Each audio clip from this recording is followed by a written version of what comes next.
Hello students, if you have made your own strategy then there is no need for this video. ठीक है, तो video की ज़रूरत of course उन्हीं लोगों को पड़ रही होगी जिन्होंने कोई प्लानिंग अपनी नहीं की है, सिलेबस भी ज़्यादा ख़त्म नहीं किया है, प्रॉब्लम हो रही है, तो आप हेल्प ले सकते हो। सबसे पहले आपने क्या करना है, नंबर 1 पॉइंट, आपने अपने चैप्टर्स को डिवाइड कर लेना है ईजी और डिफ़िकल्ट चैप्टर में। अब यहाँ पे मैंने एग्जैक्ट चैप्टर्स के नाम नहीं लिखे हैं क्योंकि किसी के लिए कोई चैप्टर डिफ़िकल्ट हो सकता है। मतलब वही सीधी सी बात है, जो चैप्टर्स आपने नहीं किए हैं वो आपके लिए डिफ़िकल्ट हैं और जो आपने बहुत बार कर लिए हैं, जो आपको आते हैं, वो ईजी हैं।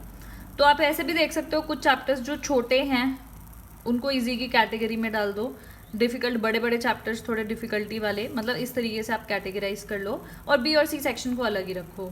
जो बच्चे बी सेक्शन कर रहे हैं वो बी सेक्शन को अलग रखेंगे और जो सी कर रहे हैं वो, तो इस तरीके से आपके पास 3 कैटेगरी आ जाएंगी।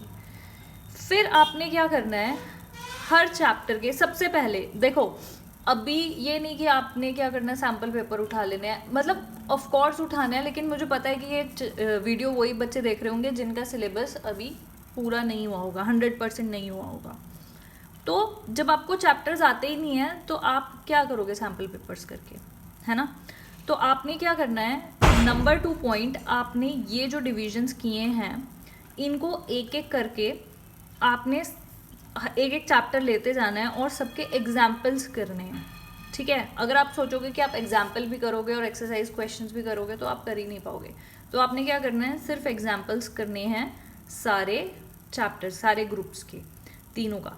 एक दिन में आप क्या करो, 2 इजी या फिर एक इजी चैप्टर उठा लो, एक डिफिकल्ट चैप्टर उठा लो। स्पीड आपको रखनी पड़ेगी, कोई ऑप्शन नहीं है। सेक्शन बी या सी जो भी कर रहे हैं, ये कोशिश करो 1 या 2 दिन में इसको लेके बैठो और इसको निपटा दो। सारे एग्जाम्पल्स कर लो। कोई ज़रूरत नहीं है कि आप बिल्कुल एक एक एग्जाम्पल्स करें, क्योंकि कुछ कुछ क्या होता है, बहुत सेम क्वेश्चन होते हैं। सपोज एक ही जैसे 4-5 क्वेश्चन है तो आप 2-3 कर लो एग्जाम्पल्स, है ना, बाकी छोड़ दो। तो सिर्फ अभी फोकस करो आप एग्जाम्पल्स पे।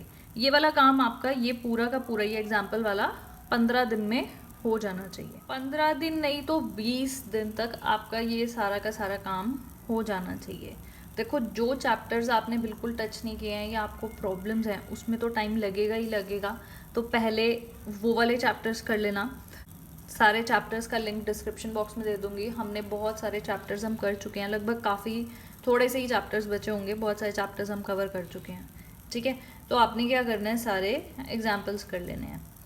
फिर उसके बाद आपने सैम्पल पेपर्स उठाने हैं, मतलब स्पेसिमेन करना है। जो बोर्ड की तरफ से आपके पास स्पेसिमेन पेपर आया है आपने वो करना है, लेकिन आफ्टर कंप्लीटिंग योर सिलेबस। जब आपका सिलेबस ही कंप्लीट नहीं है तो सैम्पल पेपर्स करने का कोई लॉजिक नहीं है।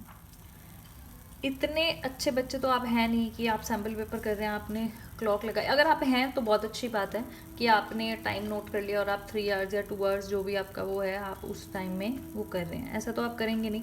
तो वो एक ही बात है, सारे सैम्पल पेपर्स में भी आपके जो है बुक के क्वेश्चन ही आते हैं उठ के। आने तो बुक के क्वेश्चन, मतलब आने तो वही है ना जो सिलेबस में है। तो हमको वो स्पेसिफिक सैम्पल पेपर्स ही क्यों करने हैं, हम पूरी वैरायटी सब कुछ करके जाएंगे ना बुक में से। ठीक है, तो आपने क्या करना है, जब आपका सिलेबस हो जाए, इसमें भी आपको 100%, अगर आपने, मैं 40-50-60% वालों की बात कर रही हूँ जो 60% ला के खुश हैं, या फिर 60% वाले ही बच्चे हैं, 70% वाले ही बच्चे हैं, उन्होंने 100% सिलेबस तो ज़्यादातर नहीं करना होता, 2-1 चैप्टर छोड़ने होता है, उनका मन करता है कि वो कुछ ना कुछ तो छोड़ के जाएँ। तो अपने हिसाब से आप कर लो, जब आपको लग रहा है कि आपके हिसाब से 90% 100% जो भी है सिलेबस आपने टच कर लिया, आपको हो गया, तो आपने सारे एग्जाम्पल्स के बाद तब स्पेसिमेन पेपर करना है और आपने लास्ट 6 ईयर्स के पेपर करने हैं। क्योंकि मैं आपको बताती हूँ 10 ईयर्स करने का भी कोई फ़ायदा, मतलब आप लास्ट 6 साल में जो क्वेश्चंस आए हैं वही कर लेना, उसी के हिसाब से ही आपका सीक्वेंस, मतलब आपका फ्लो बन जाएगा कि किस किस तरीके के कैसे कैसे क्वेश्चन आते हैं। वैसे तो प्री बोर्ड्स देके भी फ्लो बन जाता है, क्योंकि आपको पता तो चल ही जाता है कि किस तरीके से क्वेश्चंस आने हैं। जैसे डिफरेंशियल इक्वेशन का एक क्वेश्चन आने ही आना है, ठीक है, लीनियर प्रोग्रामिंग का वो ग्राफ उठा के दे देते हैं। कुछ कुछ क्वेश्चंस होते हैं जो आने ही आने होते हैं, वो तो आपको स्पेसिमेन पेपर करके भी पता चल जाएगा, है ना। तो आपने 6 ईयर्स से ज़्यादा का कोई फ़ायदा नहीं है करने का, टाइम भी नहीं है पहली बात तो इतना कोई फ़ायदा नहीं है। एक पॉइंट जो मुझे सबसे पहले बताना था लेकिन मैं लास्ट में बता रही हूँ, वो ये है कि कोई भी चैप्टर आपने स्टार्ट करना है तो सबसे पहले आपने, मतलब जिस भी कॉपी में आप कर रहे हैं, आपने सबसे पहले फर्स्ट पेज पे उसके सारे फॉर्मूले लिख के उसको याद कर लेना है, रट्टे मार लेने हैं फॉर्मूले के। क्योंकि सीधी सी बात है, अगर आपको फॉर्मूले ही नहीं आएंगे तो आप क्वेश्चन कैसे करोगे, आप गलत कर दोगे सारे क्वेश्चन। तो आपको क्या करना है, चाहे आप वेक्टर्स कर रहे हो बी सेक्शन का, चाहे इंटीग्रेशन कर रहे हो, डिफरेंशिएशन, जो भी चैप्टर कर रहे हो, कोई भी चैप्टर इजी या डिफ़िकल्ट, सबसे पहले आपने एक पेज पे बुक में से ढूंढ के सारे उसके फॉर्मूले लिख लेने हैं, उसको याद कर लेना है, रट्टे मार लेने हैं, फिर चैप्टर करना है स्टार्ट। क्योंकि फिर आप चैप्टर स्टार्ट करोगे तो आपका एकदम स्मूथ, एकदम सब समझ में आ जाएगा, ठीक है। और लास्ट में मैं आपको यही बताती हूँ कि जो भी चैप्टर्स आपके रह गए हैं, एकदम से आप एग्जाम्पल्स करने बैठोगे तो होगा तो है नहीं, जो भी चैप्टर्स आपने टच नहीं करे हैं या फिर आपको कम आते हैं, उनकी वीडियोस आप इस चैनल पे देख सकते हो, सारे के सारे लिंक डिस्क्रिप्शन बॉक्स में हैं। इवन आप एक्सरसाइज के सारे क्वेश्चंस वीडियोस देख के कर सकते हो, बहुत रिवीजन कर सकते हो, इफेक्टिव रिवीजन आपका हो जाएगा वीडियोस देख के, जो सारी की सारी वीडियोस इस चैनल पे हैं। अब क्या है ना, आपने एग्जाम्पल्स तो कर लिया, आपकी तैयारी भी पूरी हो गई।